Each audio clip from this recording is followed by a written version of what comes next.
أعوذ بالله من الشيطان الرجيم.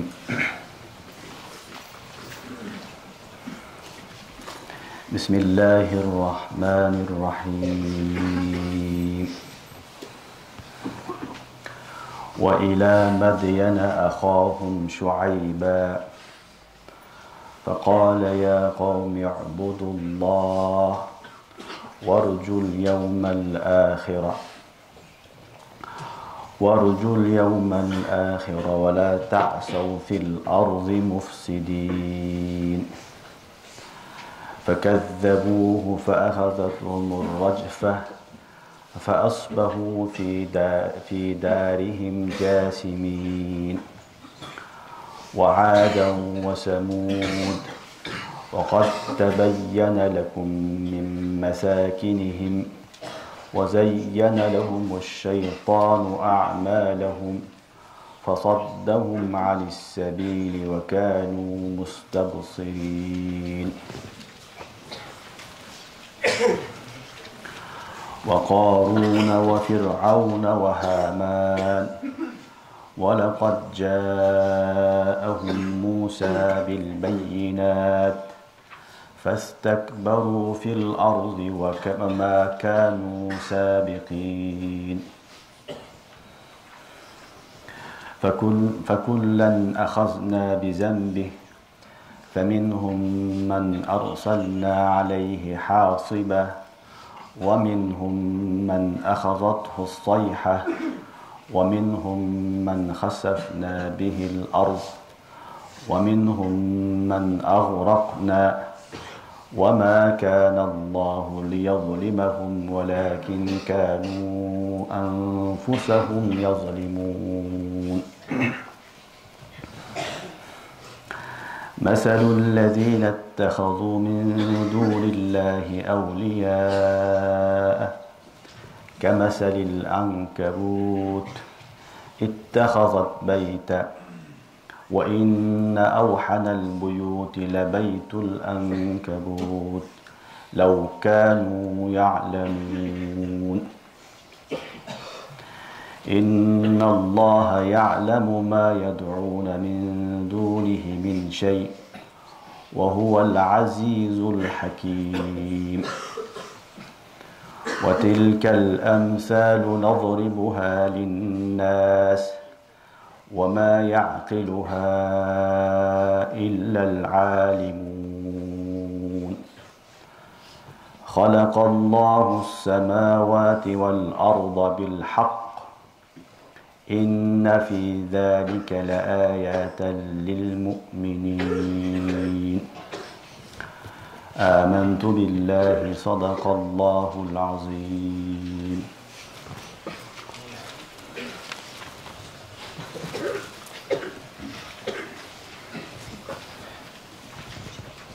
Cenab-ı Ciberdik Madiyan eline alardın bir tuğanını Şuayb'de alayttı. Ey benim kovmum, Allah'a sığıngıla, ahiret gününü ümit kılgıla, жердің бетінде бұзықылықты таратпағыла дегенде алар аны жалғанға шығарышты.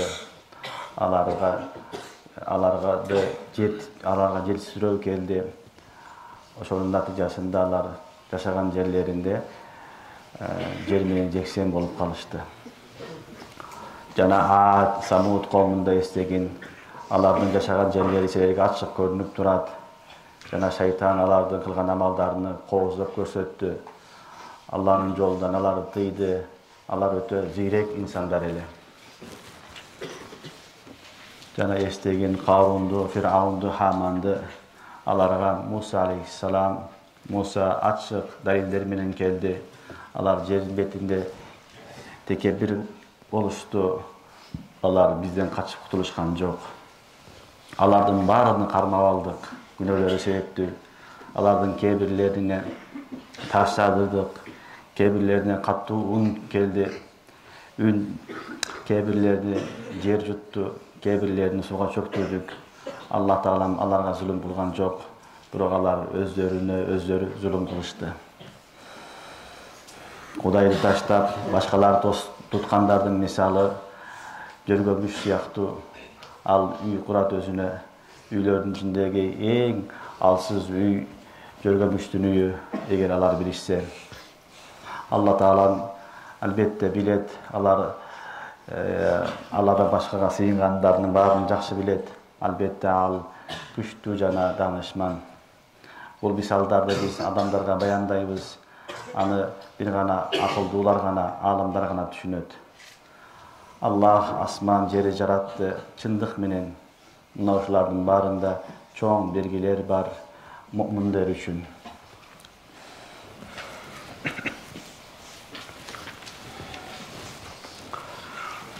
Ankabut surasının 36. ayetinden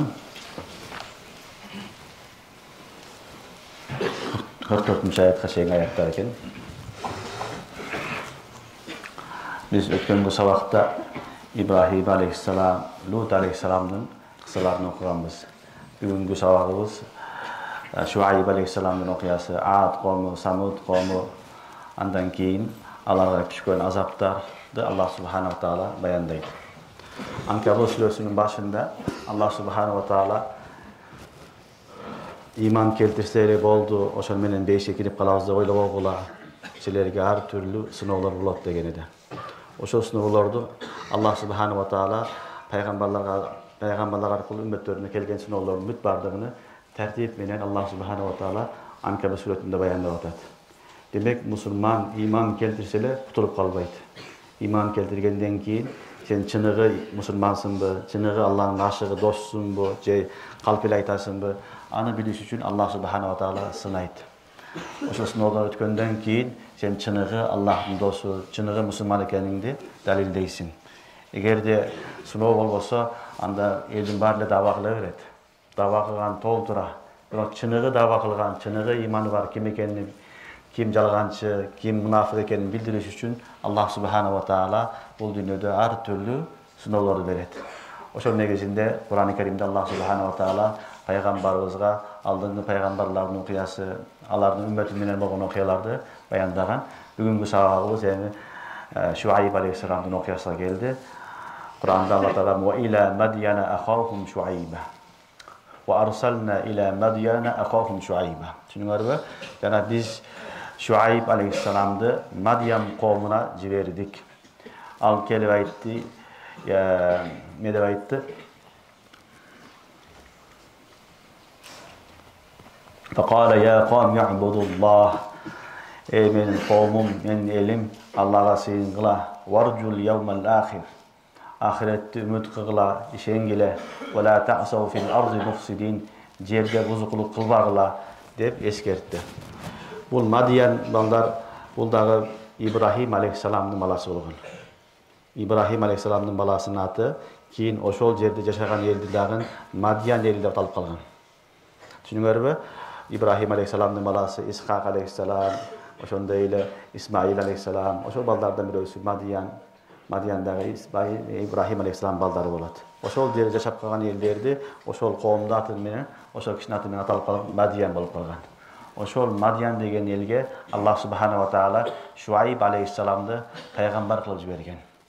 Bular dagın sodeger el bolgon bilesiňer. Bulardy Ashabul Ayka dep dekilet Kur'an-ı Kerimde.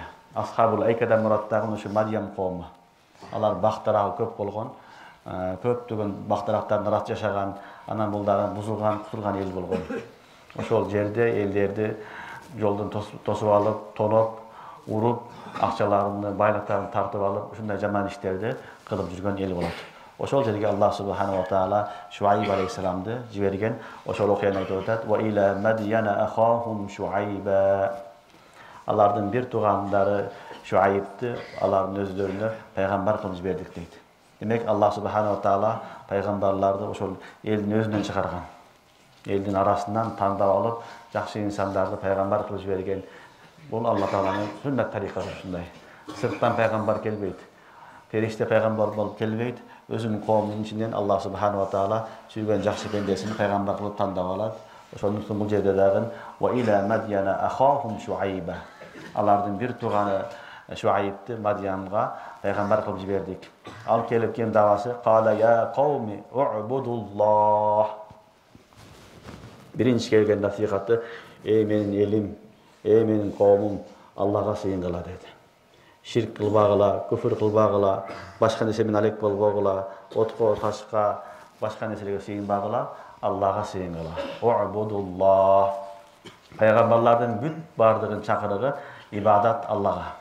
Allah'a sığınağını çakırat. Özüne de çakırbaydı peygamberler. Hiç kaysı peygamber özüne de batırgan emes. Dinin bardığı Allah'a çakırı oladı. Çünkü peygamberler dağı hiç kaçan özüne çakırbaydı. Allah aytadi, biz dağı Kuday'ın elçisiyiz. Allah'a erişigile, Allah'a sığıngıla deydi. Oşo negizinde Şuayb aleyhisselam dağın U'budullah, Allah'a sığıngıla, varcul yevmel ahir. Jana ahiret gününü ümit kıgıla dedi. Raja degen söz, balдар ümit kılуу degen manası var. Bunun bir manası korku degen manası da kelek balдар. Oşon üçün kıyamet gününden korkula degen söz de var. İkinci bir manası yakin degen manası da var. Kıyamet gününe yakin kılgıla, işengile dedi.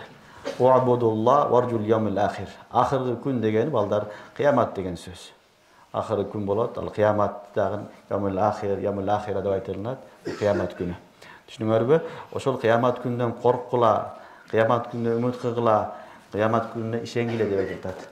Özgöçe aytkandын sebebi balдар. Mınavu köpünçө müşrikler, kafirlar, dindegi жоқтоолар Кудайга ишенген. Кудай бар деген. Бирок Кудайга ширк кылган. Ma na'buduhum illa liyuqarribuna ila Allahi zulfa. Kuday бар деген. Бирок ага жете албайбыз деп ширк кылышкан булар. Алияzu billah. Кудайдын бардыгына ишенген, пайгамбар да келип турат. Үчүнчү нерсе ахирет. Ахиретке келгенде булар көбүнчө ишенген эмес. Ахиретти жомок сыяктуу деп түшүнүшкөн. Азыр деле дүйнөдө ушундай адамдар бар. Ахирет десең бул жомок сыяктуу нерсени айтат. Ошентип түшүнөт, жашоо жок, ал жөнөкөй эле бир жомок, элес, ошо менен бүтүп калат деген түшүнүктө жашаган адамдар азыр деле жок эмес, бар. Бирок ислам дини 100% айтат, Кур'ан-ы Карим, пайгамбарыбыз саллаллаху алейхи ва саллям айтат, жашоо акыйкатта, жашоо ахиретте болот. Бул жашоо, ошол жашоого даярдык, чыныгы жашоо, өлбөй турган жашоо ошол жакта болот. Ошон үчүн ахирет жөнөкөй жомок эмес. Ahiret düş emez. Ahiret çınığı nerse al adam balası ölgönünden keyin аны көрөт. Söz görөt, söz jolgat. Oşon üçün Allah subhanahu wa taala ayette Şuayb aleyhisselam aytып atat: "Varjul yevmel ahir." Ahirgi күндө үмүт кылгыла деп атат. Ahirgi күнгө иман келтиргиле, ишенгиле, Кудайга сыйынгыла, ахиретке дагы ишенгиле деп атат. Негизги пайгамбарлардын чакырыгы үчөө: тавхид, рисалат, ахирет билесиңер, э? Негизи Кур'ан ушуга басым жасайт. Peygamber Allah'ın жалгыздыгы, peygamberlarga iman keltirүү, жана ahiret gününe iman keltirүү. Ошон үчүн ahiret gününe өзгөчө Şuayb aleyhisselam басым жасап айтты. Ahiretke ишенгиле, ал быйыл мына дүйнөдө жашап, ошо менен качып кетем дебегиле дейт. Качып эч каяка бара албайсың, ahiret бар. Ошол күнгө келгенде сен жазаңды аласың. Жакшы болсо жакшы жазаңды, соңуңду жаман болсо ага жазаңды аласың деп пайгамбарлардын бүт бар эшикине турган eskерткен.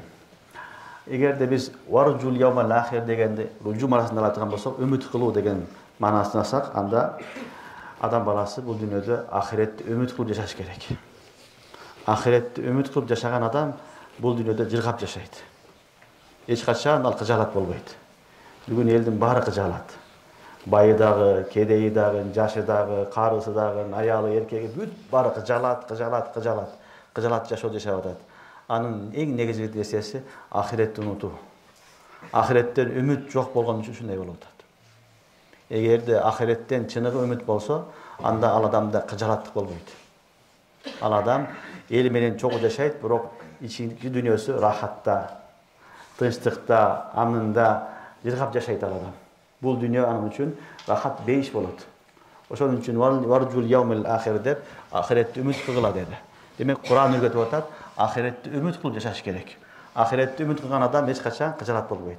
Мисалы бул дүйнөдө бирдекеге жетпей калдың. Ахиретти жетемин, Алла берет десең, кыжаалатчылык кетет. Бир нерсеңди бирөө тартып алды, алып койду, жоголуп кетти, уурдап кетти. Ахиретте келет мага десең, кыжаалат болбойсуң.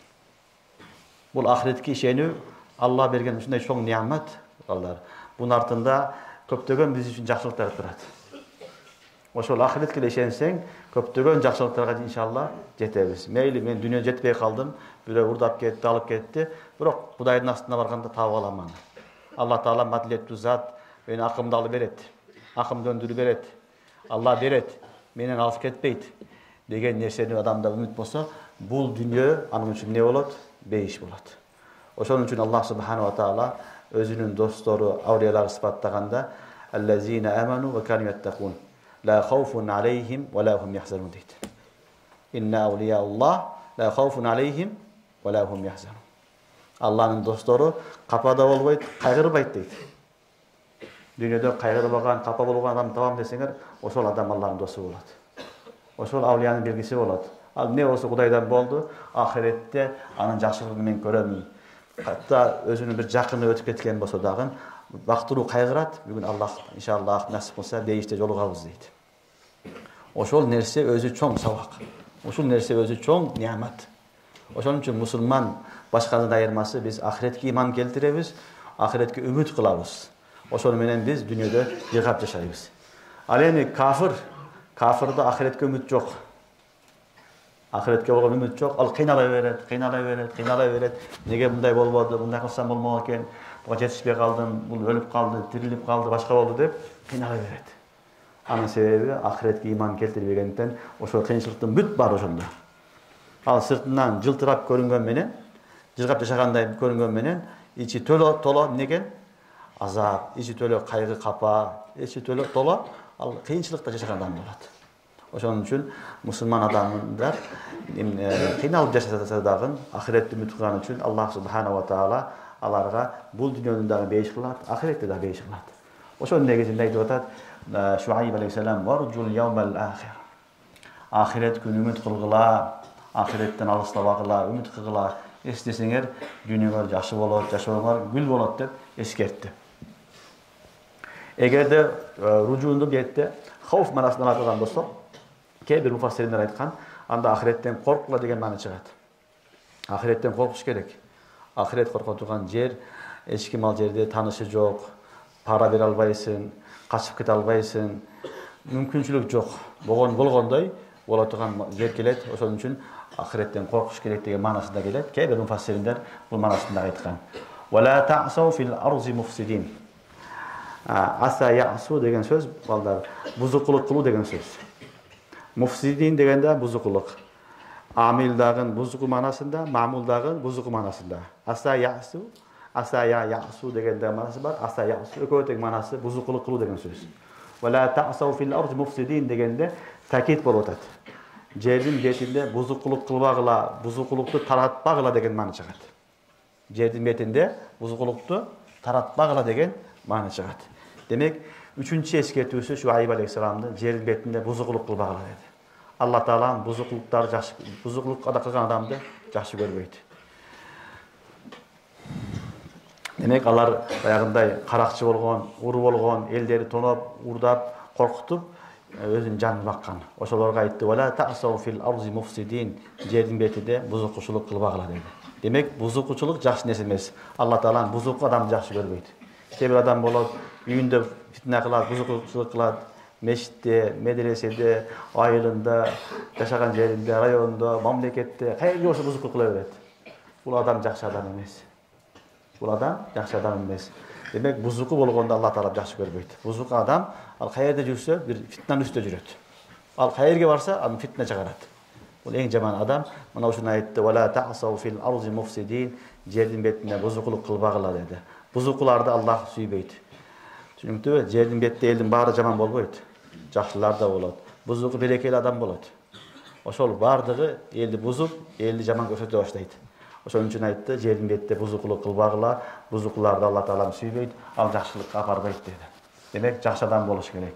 Ар бирибиз жакшы адам бололук. Медреседе бузукулук кылбаш керек. Мечитте, элдин арасында, көчөдө, мамлекетте, ишканада, каерде болсо дагы Кудайдан коркуп, фитна кылбай, бузукулук кылбаш керек. Бул пайгамбарлардын үммөтүнө берген эскертүүсү. Ошол аркылуу Аллах субхана ва таала бизге да эскертип атат: эч качан бузукулук кылбагыла деп үч неме менен насихат менен кайрылса, факаззабуху. Булардын адаты ошондой, факаззабуху, жалганга чыгарышты. Айтқан сөздерің жалған деді. Ақирет жоқ, сен бізге мынтип ақыл өргөтпө деген жаман сөздер айтышты. Раджфа дегені алдар мен айтылады, зилзила. Каттуу зилзила болду. Каттуу зилзила болуп, жер титиреп, ошону менен фасбаху фи дарихим жасимин. Бүт бардыгы жерге жалпайып жатып калды деген сөз. Түшүнүңөрбү? Алар не болду? Пайгамбарга ишенген жок, айткан насихатын кабыл алган жок. Факадзабуху фаахадатхум ар-раджфа. Каттуу жер титиреди. Жер титиреген негизинде Шуайб алейхисаламдын коому бардыгы жок болду. Талкаланып жок болду. Кээ бир аяттардан буларга балдар негизи сайха болгон. Сайха деген каттуу үн айтылат. Жөнөкөй үн эмес. Бомба жарылат го. Бомба жарылганда үн укканда элдин баары жок коркуп калат. Ошондой каттуу үндү Жабраил алейхисаламдан чыккан үн айтылат. Азап үнү бул. Уламалар айтат, ошол сайханын негизинде каттуу үн чыкканда, ошонун негизинен булардын жүрөктөрү жерлери титиреп кеткен дейт. Ушундай каттуу болгон, алар чыдай албастан, алардын жүрөктөрү жарылып, жерлери титиреп, ошол жерде чөкөлөп отуруп, жан берип жок болуп өтүп кетишкен. Адам баласыга азап келгенде өзүн сакташ үчүн отуруп калат. Ат-тахиятка отурулат го, ошондо отурушупту жасимин деп айтылат. Түшүнүңөрбү? Адам чөкөлөп калат, корккондо эмне болуп чөкөлөп калат. Эң негизи өзүнү, жүзүнү, бетин сакташ үчүн адам чөкөлөйт. Аллах субханаху ва таала айтып атат, аларга каттуу зилзила келгенде алар чөкөлөп отуруп, ошол жерде эмне болду? Жан берди дейт. Ошол жерде жүрөктөр жарылып, өлүп калды дейт. Көрдүңөрбү? Алланын азабына ичим катып тура албайт. Алла таалам кантип баяндап атат? Демек, аларга үн келди, сайха келди, жер титирегенде корккондун бардыгы эмне болду? Чөкөлөп отуруп калды. Тизеси менен ошол абалда Аллах субханаху ва таала баарын жок кылып койду. Демек, пайгамбарга каршы чыккан коом оңбойт. Аллахтын динине каршы чыккан коом оңбойт. Алла таала вактыруу мөөнөт берет. Кийин убак келгенде аларды ушинтип акырын терип жок кылат. فأخذتهم الرجفة فأصبحوا في دارهم جاثمين. Аларды кармап алды, ороп калды дейт. Зилзила, жер титиреди, же каттуу үн чыгып, ошол негизинде жер титиреди. Фасбаху, эртең менен алар өздөрүнүн коргондорунда жасимин, чөкөлөгөн абалында жер менен жексен болуп калышты. Жер менен бир жардыгы чөкөлөгөн абалында жок болду. Алла таалам талкалап жок кылып койду. Андан кийин Алла таалам айтат: "Ваадан ва самуд وقد تبين لكم من مساكنهم." Жана биз жибердик Адка, Самудка дагы пайгамбарлар. Ад коомуна, Самуд коомуна وقد تبين لكم من مساكنهم. Алардын жашаган жерлери дагы силерге ачык көрүнүп турат дейт. Табайяна деген сөз, табайяна көрүнүп турган айтылат. Алардын жашаган жерлери, үйлөрү силерге ачык көрүнүп турат. فأخذتهم وزين لهم الشيطان أعمالهم فصدهم عن السبيل وكانوا مستبصرين. Бул Ад коому балдар, Самуд коому, булар дагы ошол арабтардын коомдору болгон эски коомдор. Буларга дагы Алла таалам Худ алейхиссаламды, Салих алейхиссаламды пайгамбар кылып жиберген. Алар дагы өзүнүн пайгамбарына каршы чыгып, айтканды кылбастан, аларга дагы Аллах субханаху ва таала ар түрлүү азаптарды жиберген. Ад коому жашаган жер баягы азыркы учурдагы Яменде болгон. Яменге жакын Хадар-ал-Маут деген жер бар. Ошол Хадар-ал-Маутто жакын жерде Ад коому жашаган. Алар жашаган жерлери, алардын турган үйлөрү азыркыга чейин турат. Түшүнүңөрбү? Мадина Мунавварага барсаңар, жунупка кетип атканда, түштүккө баратканда, Яменге бараткан жолдо Хадар-ал-Маутка жетпестен туруп, ошол жерде Ад коомунун жашаган жери бар. Экинчиси Самуд коому. Самуд коому бу Хижирде бул. Бул Мадина Мунавварадан шималга жөнөйт. Шималга карап, түндүккө карап жөнөгөндө Табукка карап. Табуктун жолунда Хижир деп азыркыга чейин бар. Мадиян, Шуайб алейхисаламдын, ошондой эле мынабы Самуд коомунун жашаган жерлери азыркыга чейин бар. Алар жашаган үйлөрү, курган үйлөрү азыркыга чейин турат. Аллах субханаху ва таала үлгү катары калтырып койгон. Ад коому ушундай балдар күчтүү болгон, кавый болгон. Мен ашадду минна кува. Кур'анда айтат. Бизге тең келе турган эч ким жок деген. Алла таалам аябай күчтүү кылып жараткан адамдар болгон. Мен ашадду минна кува. Бизде күчтүү эч ким жок деп дава кылган коом болгон. Аллах субханаху ва таала Аларды дагы не кылды? Жок кылды. Senin güçün köppü, senin denen güçtübü, akılın köppü, ne olsa olsun, bирок Allah'ın dinine karşı çıksan, peygambere karşı çıksan, Allah Teala seni jok kıladı. Jasalaydı. Oşon üçün Allah Teala aytат: "Wa adan wa samud." Biz Ad qomuna, Samud qomuna dagı Hud aleyhisselamdı, Salih aleyhisselamdı peygamber kılıp jiberdik. Wa qad tabayyana lakum min masakinihim. Alardan turgan yerleri sizlerge açık görünüp turat deydi. Azırga çeyin barsaňar, görösüňөр, oňşoň toğlordu teşip, oyup, üy kılıp algan. Kadimkide bölme kılgan üylöri azırga çeyin turat. Alar oşol güç kuwatı menen oşol yerleri basyp alıp, oşol yerlerde üy kılıp jaşagan. Anam ne oldu? Vakat tebayyana lakum min masakinihim ve zayyana lahumuş-şeytanu a'malahum. Alardan dagın şeytan amallarını qoğuz kılıp, çıraylı kılıp gösterdi. Fasaddahum anis-sebil. Allah'ın yolundan alardı da tostu ve kanu mustabsirin. Alar ötü körögöç ele. Mustabsirin degen körögöç olsa bayağınday zirek, hoşyar degen manası var. Ötö körögöç bardığını bilip durgan zat adamlar degen söz var. Ve kanu mustabsirin, alar zat, alar körögöç barın düşünüp durgan insanlar degen manası var. Demek alar ne oldu? Fazayyana lahumuş-şeytanu a'malahum. Şeytan alardan amallarını qoğuz kılıp gösterdi deydi. Şeytanın işi şunday bollar. Al jaman nerseni uşintiп qoğuz kılıp gösterdi dagın ahırda özü kaçıp ketedi. Ulamalar aytat, şeytan bir musulmandı günöge alıp kele turgan bolsa, birinci ele tüzdön tüz haram alıp kelbeydi. Haram da aytat, arak haram, zina haram, urluk haram, parakorluk haram misalı biret, barbaydı. Şeytan birinci jakşı iş menen alek kılat deydi, jayız iş menen. Andan keyin makruh işke alıp kelet deydi. Andan keyin makruh tahrimiga alıp kelet deydi. Andan keyin haramga alıp kelet deydi. Anan barıp oşo jaman işke muktala kılıp koyat. Oşon üçün şeytanın işi uşunday bolat, etap menen alıp barat. Oşodan Allah subhanahu wa taala "Ve zayyana lahumuş-şeytan" deydi. Şeytan alardan amallarını qoğuz kılıp, çıraylı kılıp körsetdi deydi.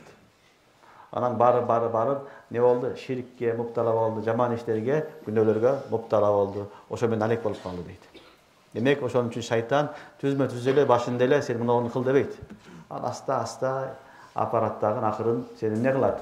Oşol işke alıp barıp jetkizet dagın, oşo menen seni muktala kılat. Oşo günönü sen atkarganyny özüň bilbey kalasың. Oşon üçün şeytan balдар bul jaman jalgançı bolat. Ötö jalgançı, ötö jaman mahluk bolat. Allah subhanahu wa taala Kur'an-ı Kerimde şeytanına aytat. Şeytanla aytkanda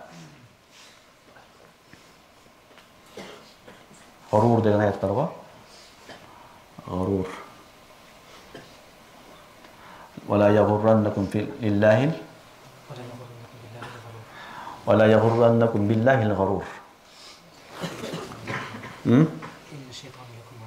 İnne şeytana lekum aduvun fattakhizuhu aduwwa. Ve la yagurrannakum billahil gurur. Kur'an-ı Kerimde gurur degen. Gurur degen en çoğun jalgançyny aytylat. Garar oşony aytylat. Garar, gurur en jaman jalgançyny aytylat. Düşünüňerbi? Garar dep sodada da geledi. Garar beýde okuýsaňar inşallah. Demek şeytanyň işi oşol bolat. Al ölkü aldaýt. Jagan aytat, aldaýt. Ýene seni qoğuz kılıp gösterýet dagyn, sen oşoga düşkөндөн keyin ketip kalat. Ekinci adamga kelip başkaga barat, uşuntup ellerdi alek kıla berет. Ani işi oşol. Oşon üçün Allah subhanahu wa taala aytat, bulardı ne kıldı? Zayyana lahumuş-şeytan ve a'malahum. Alardan kılgan amallarını şeytan çıraylı kılıp görsetdi. Çıraylı kılıp şeytan şunday kıldı. Fasaddahum anis-sebil. Oşol iş menen alek bolup, Allah'ın yoluna varalış, Allah'ın yolundan alastap ketişti. Allah'ın yolundan alar tostu. Ve kanu mustabsirin. Alar ahmak emes deydi. Alar ahmak, keleso, cindi emes ele. Akıldı böyle. Bolgonda dagın mustabsirin degeni ötö akıldı degen söz. Eki jakты karap жүрген adam aytylat. Bir adam var, tüs kete beret. Astın, arkasını, iki tarafını karabaydı. Ekinci adam bolat, al oң jagын, sol tarafını, astın, arkasını karap жүрген adam bolat. Al ne bolat? Ehtiyat kılgan adam bolat. Allah Teala aytpat: "Ve kanu mustabsirin." Bu qowmlar mustabsir edi. Yani oң tarafını, sol tarafını, aldın, arkasını karap жүрген adamlar ele. Özlerge aytып, bekem ele. Birok ne oldu? Bekem ötö ehtiyat kıldı. Din jok bolgan üçün ahırı jok bolup ketdi. Şeytanın azığına düştü dagın jok bolup ketdi. Oşon üçün adamdın akıl yetiştiği emes. Adamdın akılı hiç kaçan yetiştiği emes. Sen ötö kıyım bolsaň dele, akıldı bolsaň dele, шайтан сени жөн азгырып коет, эгер сенде дин жок болсо. Шайтандын азгырыдан тосуп турган бир гана нерсе калкан ыйман. Иман аркылуу биз шайтандан кутулабыз. Ауз биллахи минеш шайтанир ражим. Имандын негизинде биз сактанабыз. Ошон үчүн буларды Алла Таала айтат: "Ва кану мустабсирин."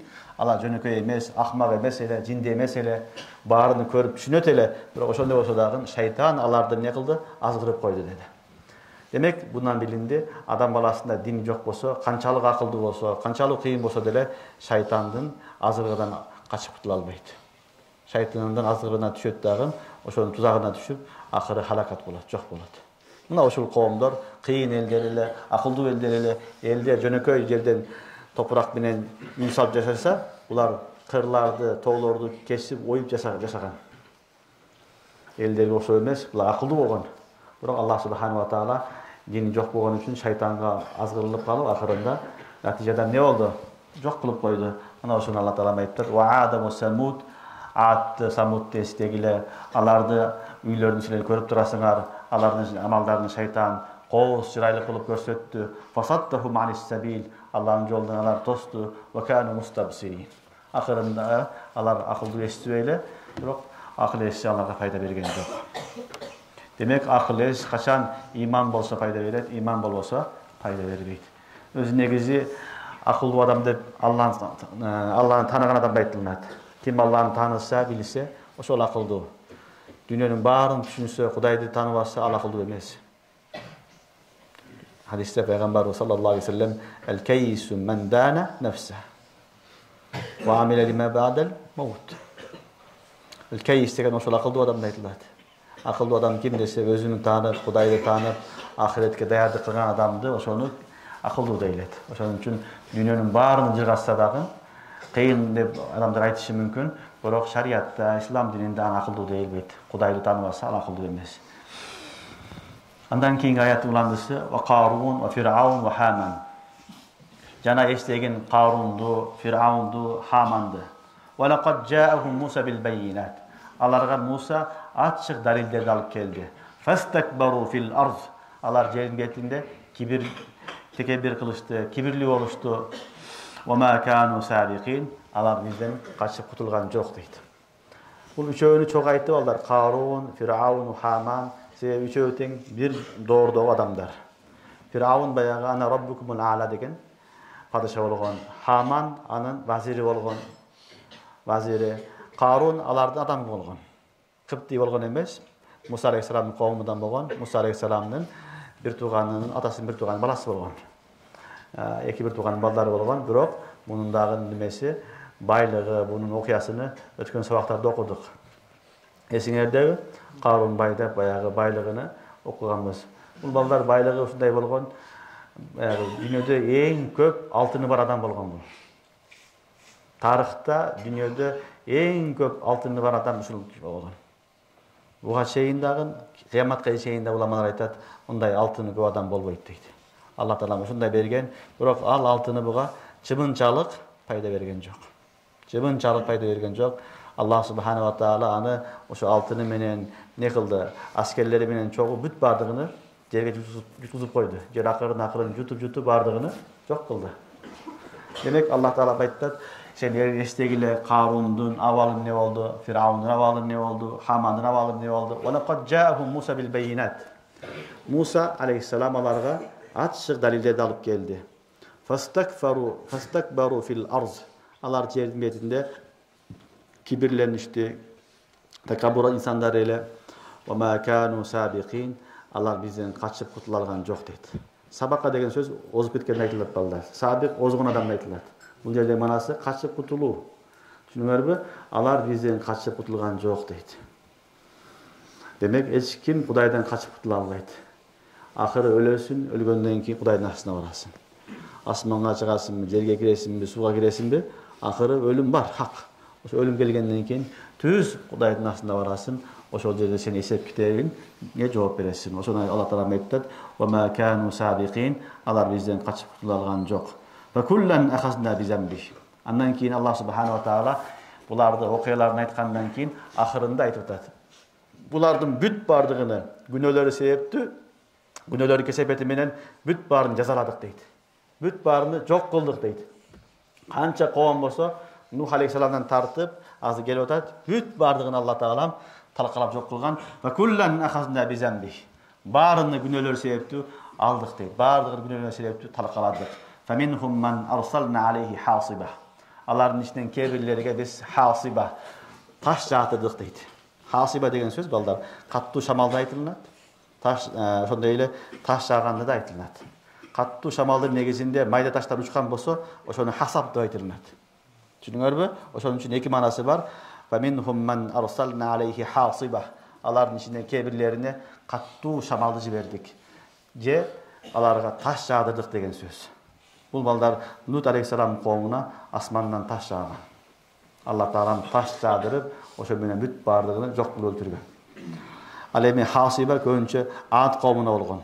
Булар өтө күчтүү болгон, бизди эч ким жыга албайт деген Алла Таалам Кур'ан-ы Керимде айтат, 7 күн 8 түн, 7 күн 8 түн кылып туруп, эмне кылган? Каттуу шамал, рих, сарсар.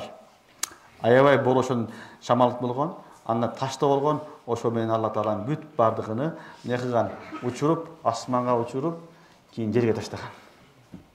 Көтөрүп таштаган, алар майда-майда болуп кеткен. Ошондой бизге эч ким туруштук бере албайт. Биздин билегибиз жогон, күчтүүбүз, бизде махлук жок дегенде Алла Таалам шамалга айткан, шамал келген, асманга көтөрүлүп, кумдай кылып, ап чыгып туруп, кайра эмне кылган? Майдалап туруп, жерге таштап койгон. Көрдүңөрбү? Мына ошону Алла Таалам айтып атат. Фаминхум ман арсална алейхи хасиба. Алардын кээ бирлерине таш жадырганбыз, же каттуу шамалдар жибергенбиз. Ва минхум ман ахазатху сайха. Кээ бирлерге каттуу үн келген дейт. Каттуу үн, каттуу Жибрил алейхиссаламдын үнү бакырганы, ошо бакырыктын негизинде бүт бардыгы жүрөктөрү жарылып, кулактарынан кан чыгып, заматта өлүп калышкан. Түшүнүңөрбү? Бул Самуд коому, башка коомдарда болгон, Лут коомунда да ушундай азап болгон бирөөсү. Ва минхум ман хасафна бихил арз. Алардын кээ бирлерини жерге туткузганбыз дейт. Эми кээ бирлерин жер туткан дейт. Бул Карун. Турабы? Фахасафна бихи ва бидарихи. Кур'ан-ы Керимде Алла Таала окудук го. Анын коргону менен чогу, байлыгы менен чогу жер туткан. Анан эмне болду? Ва минхум ман агракна. Алардын ичинен кээ бирлерини сууга чөктүргөнбүз дейт. Харунду, Хаманды, Фираунду бир күндө эле Алла Таалам чөктүрүп койду. Нух алейхиссаламдын коомундагыларды туфан менен чөктүрдү, жок кылды. Турабы? Ва минхум ман агракна ва ма кана Аллаху лиязлимахум. Алла Таалам аларга zulm кылган жок дейт. Шулардын бардыгын кылып, Алла Таалам акырында айтат: "Ва ма кана Аллаху лиязлимахум." Аллахым аларга zulm кылган жок, "Валакин кану анфусахум язлимун." Алар өздөрүнө zulm кылышты дейт. Демек, Алла Таалам эч кимге zulm кылбайт. Бул азап өзүнөн өзү келген жок. Алла Таалам бирөө душмандык кылып эле, жаман көрүп калып эле азап бере бербейт. Адам чектен чыккандан кийин, адам бузулгандан кийин, айныгандан кийин, аны оңдош мүмкүн болбой калгандан кийин Аллах субхана ва таала бир эле жолу калат, талкалап жок кылат. Мөөнөт берет, оңолсун деп. Мөөнөт берип бүтүп барып, баягы оору, айыкпай турган оору болсо, эң оңолуш мүмкүн болбосо, акыркы натыйжа ушундай болот. Аны Алланын zulmü деп түшүнбөш керек. Алла zulm кылган жок, өзү адам ошого татыктуу болуп калат. Ошол чекке жеткен болот. Эми Аллах субхана ва таала ошол учурда өзүнүн азабын түшүрөт. Мына ошону Аллах субхана ва таала баяндап атат. Ва ма кана Аллаху лиязлимахум валакин кану анфусахум язлимун. Алла таалам zulm кылган жок буларга, алар өздөрүнө өзү zulm кылышты дейт.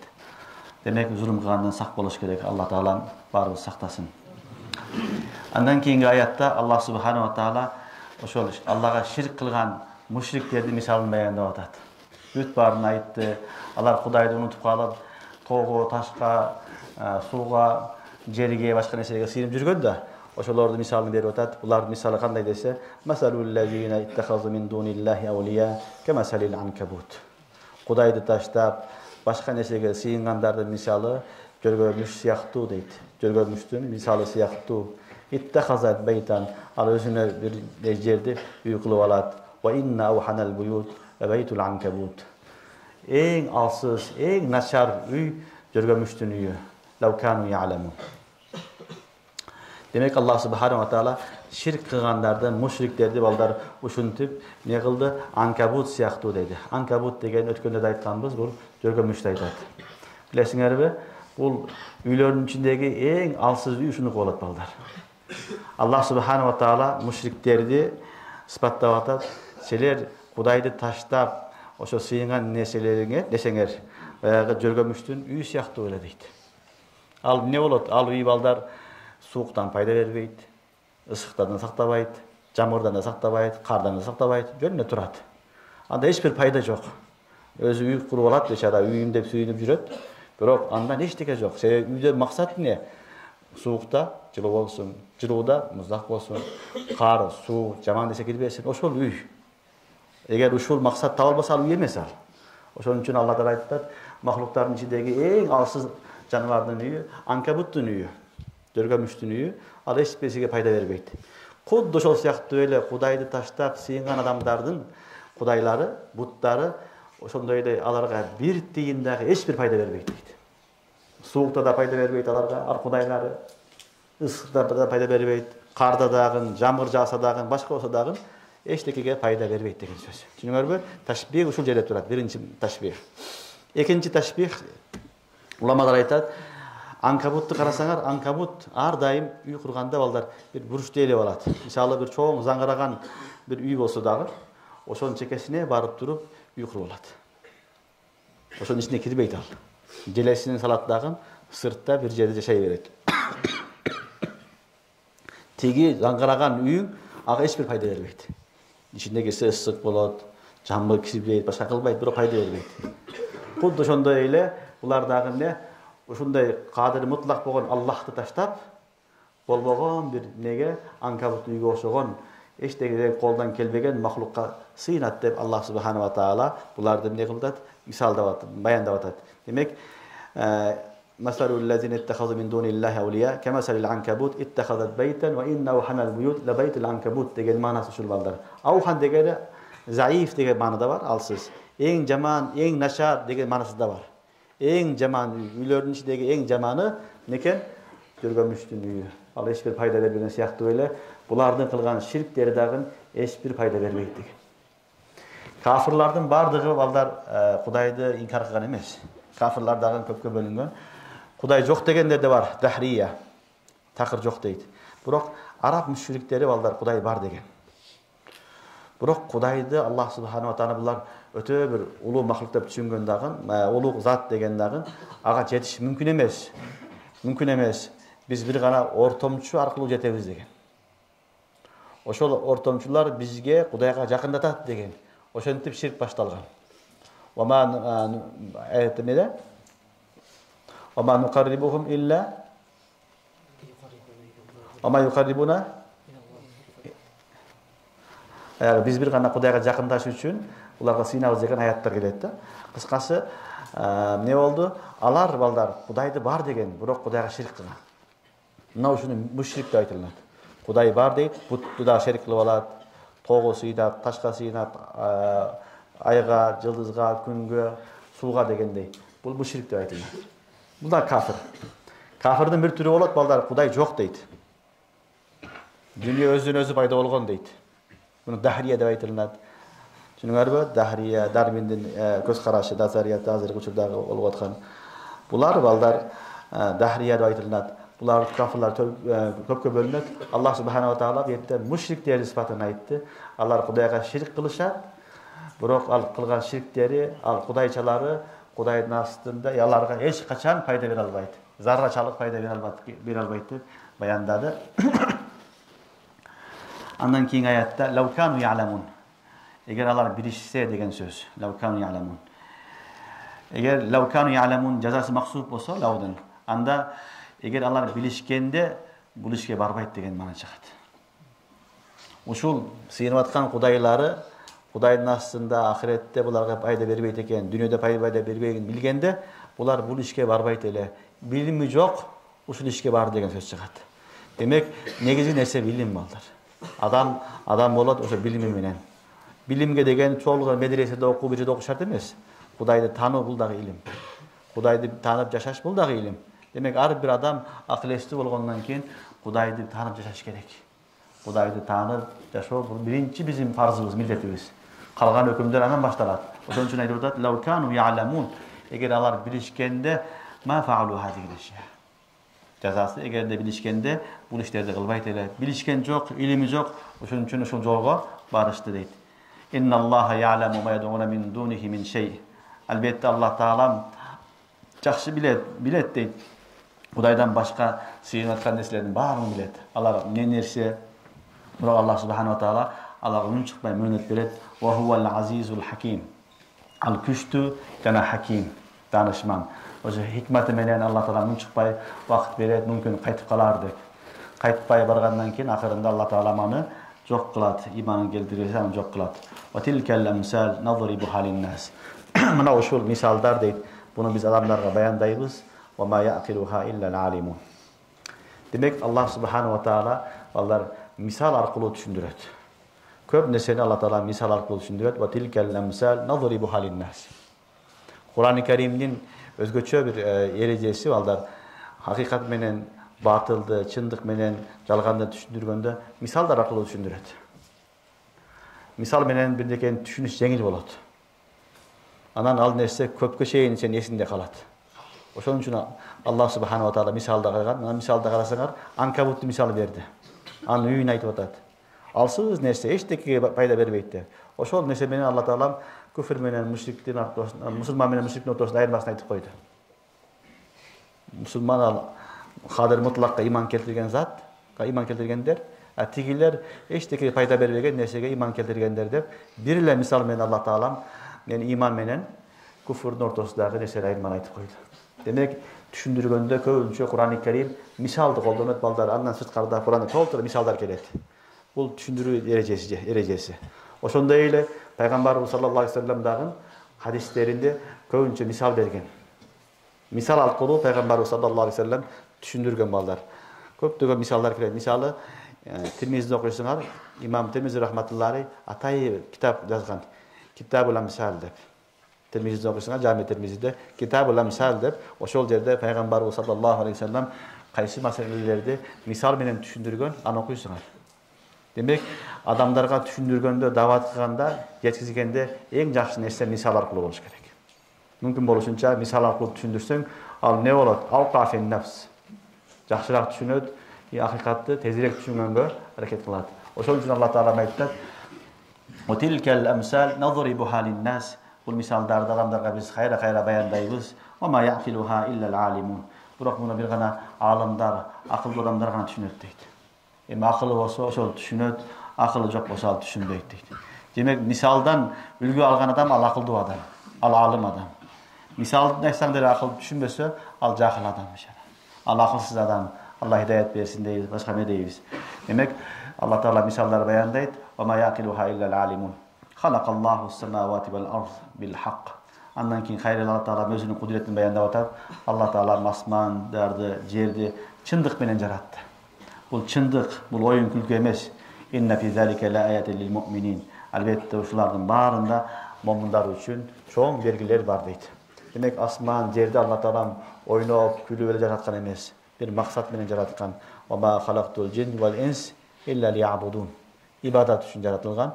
Asman, jer biz üçün jaralgan. Al Kuday emes. Al sinatgan nerse emes. Bizim paydabızga jaralgan bir mahluk. Buga düşündüňerbi? Ondan keyin ahirgi ayatda "İnne fi zalike la ayat lil mu'minin" deydi. Bulardan barında momunlarga çoğun belgileri var deydi.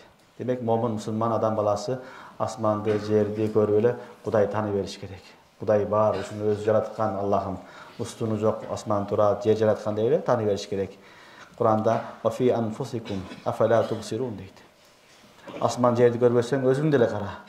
Adamdın özü bir alam. Ar birimiz özünçe bir alambız. Uşunday alam аны aytyp büte albaysın. Allah bergen nimetler çeksiz. Ar birini alsan özünçe bir alam. Til dili alsaňar özünçe bir alam bul. Aytyp büte albaysın. Köz dili alsaň özünçe bir alam. Adamdın jüregi özü ne degen nerse? Ne degen nerse? Oşo kiçineke jürek oşo çoğun adamga kan jetkizip berip turat. 100 yılga çeyin. Milyon dolan kandı östürüp çıkarıp yetkizip turat. Ошол кан согуу менен сенин чачың өсөт. Ар бир тал чачкөн чачыңа, талына ошо кандын себеби менен болот. Ошо кан аркылуу биз билбеген мына тырнактар өсөт. Кыскасы, "Ва фи анфусикум афала тубсирун." Өзүбүз деле карасак Кудайды таанып алабыз. Башка жакты караштын кажети жок. Адамдын өзү жаралышы эле бир чоң аалам. Ааламды кой, башка жакка өзүң деле кара. Аллах субханала ва таала ошон үчүн айтат, өзүңөрдү карагыла, өзүңөрдө эмне деген аалам жатат дейт. Ошон үчүн биз Кудайды алыстан эмес, өзүбүздү көрүп эле таанып алсак болот. Демек, Кадир мутлак зат Аллах субханала ва таала ушинтип жаратып, ушу мисалдар аркылуу чыныгы Кудай өзү экендигини, ахирет бар экендигини, ахиретке баргандан кийин жашоо бар экендигини баяндады. Субханакаллахумма бихамдика, ашхаду ан ла илаха илля анта